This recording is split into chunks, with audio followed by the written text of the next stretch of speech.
ito, may tanggap tayo. Hindi siya, pag inon mo siya, hindi siya nagre-read. May lumalabas na code. Yan, umiikot. Yung lalabas na code dyan is 019 15. It means hindi nakaka-read ng maayos yung disk natin. Yan. Yun, nakikita nyo medyo matagal na. Dapat at least 30 seconds maka-read na siya. So ayan, wala. Hintayin lang natin. Reading ng platinum nya. Punasan muna natin tong lens. Medyo blurred. Yan, medyo malinaw-linaw. Ayan, so matagal na hindi pa din siya nagre-read.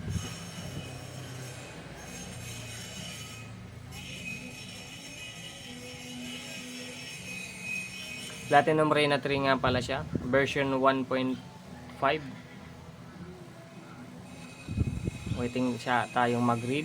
Ayan, medyo matagal lang mag-read.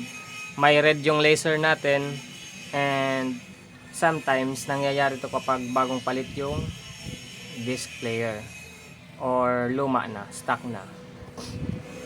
Ang fix natin dyan, simple lang. Ayan, nag-code 01915 tayo. Ayan, 01915 na-code. It means di siya nakaka-read ng maayos. Ang gagawin natin, simple lang. I-off muna natin to. Pahintay natin stop yung spinner nya. Tapos pagpunta dito, dapat ipantay nyo kung gaano kataas itong space nito. Parehas din natin, isakto din natin. Ikutan natin ng konti, tapos if sa tingin natin na baba na, okay, lima natin ng konti. Dapat mag-read siya within 20 seconds. Yan, yun natin.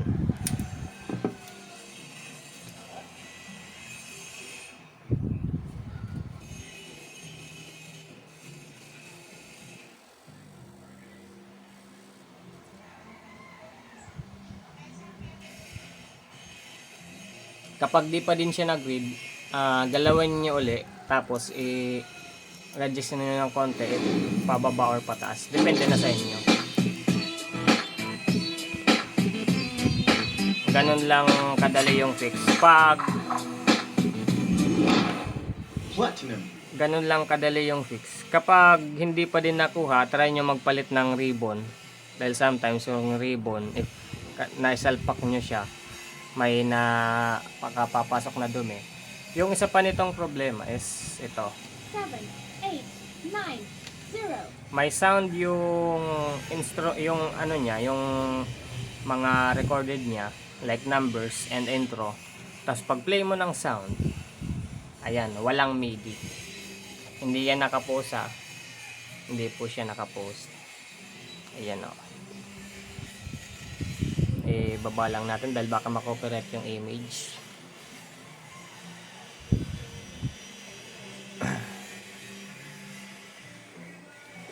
Ayan, wala po siyang MIDI. Ayan, nagpi-play na yung